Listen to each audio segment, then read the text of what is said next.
జై శ్రీరామ్. నిన్న తమ్ముడు కేటీఆర్ ఒక ప్రెస్ మీట్‌లో మాట్లాడాడు.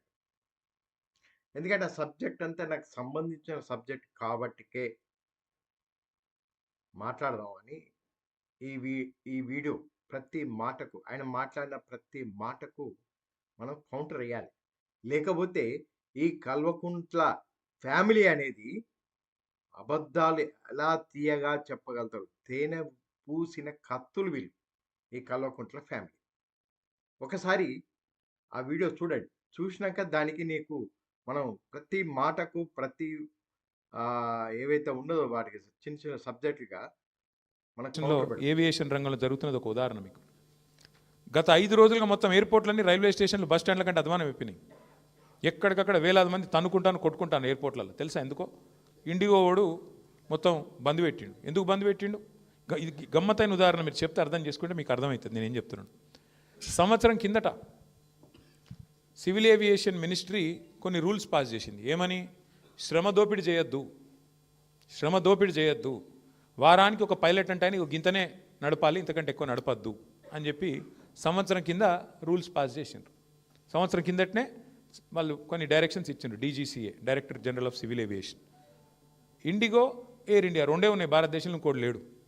ఇప్పుడు ఏమైందంటే ఇది లిటరల్గా 2 వ్యక్తుల చేతులు మొత్తం భారతదేశంలోని విమానయానం మొత్తం 2 సంస్థల చేతులు ఆధీనం అయిపోయింది. ఏమైంది ఇవాళ? దానివల్ల సంవత్సరం కింద కేంద్ర ప్రభుత్వం చెప్పినా శ్రమ దోపిడీకి అలవాటు పడ్డోడు దాన్ని మార్చుకోక పని చేయలే, ప్రత్యామ్నాయం ఏర్పాటు చేసుకోలే. దాంతో ఏమైంది?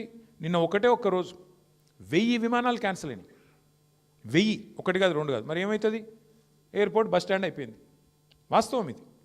ఏం జరుగుతుంది? కొంతమంది వ్యక్తుల చేతుల్లోనే మొత్తం శక్తి కేంద్రీకృతమైతే దానికి ఒక గొప్ప ఉదాహరణ, ఆ దుష్పరిణామానికి గొప్ప ఉదాహరణ నిన్న మొన్న విమానయాన రంగంలో జరుగుతున్న వ్యవహారం. తమ్ముడు కేటీఆర్, నీకు ఒక విషయం తెలియదు ఇంకా. ఎందుకంటే నువ్వు చాలా రోజులు ఫారిన్లో ఉండొచ్చినావు కదా.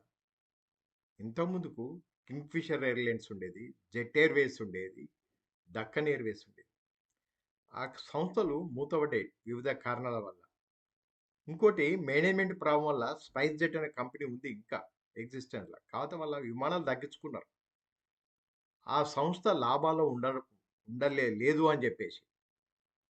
ఇంకొక విషయము, 2 విమాన సంస్థలని చెప్పావు తమ్ముడు కేటీఆర్. విస్తారణ ఒక కంపెనీ ఉంది ఇంకా, పెద్ద కంపెనీ అది కూడా. ఆకాశాన్ని ఎయిర్లైన్స్ కొత్తగా వచ్చింది. ఇంకొక 4-5 విమానయాన సంస్థలు పైప్ లైన్లో ఉన్నాయి. విమానయాన సంస్థ ఊరికే బస్సు కొనుక్కొని నడిపించేటట్టు ఉండదు. దానికి ఎన్నో హడిల్స్ ఉంటాయి. అన్నీ కంప్లీట్ చేసుకుంటూ రావాలి. ఊరికనే ఎవరు పడితే వాళ్ళు వచ్చి అడగా విమానయాన సంస్థలు పెట్టుకోలేరు. ఇంకోటి, పవర్ అని ఒక దగ్గరనే ఉందంటున్నావు కేటీఆర్. మీ యొక్క పార్టీ ఏదైతే ఉందో, ఆ పార్టీ పేరు నేను చెప్పదలుచుకోలే, కానీ ఆ పార్టీ ఎవరి నలుగురు చేతుల్లోనే ఉంది ఆ పార్టీ అంతా. కానీ మీ పార్టీ కూడా అధికారం పోయింది కదా. ఎందుకు పోయింది ఒకసారి ఆలోచించావా? అధికార దాహంతో పోయింది మీకు మీ పార్టీ. అధికార దాహంతో మీ పార్టీ. తమ్ముడు కేటీఆర్ ఎలా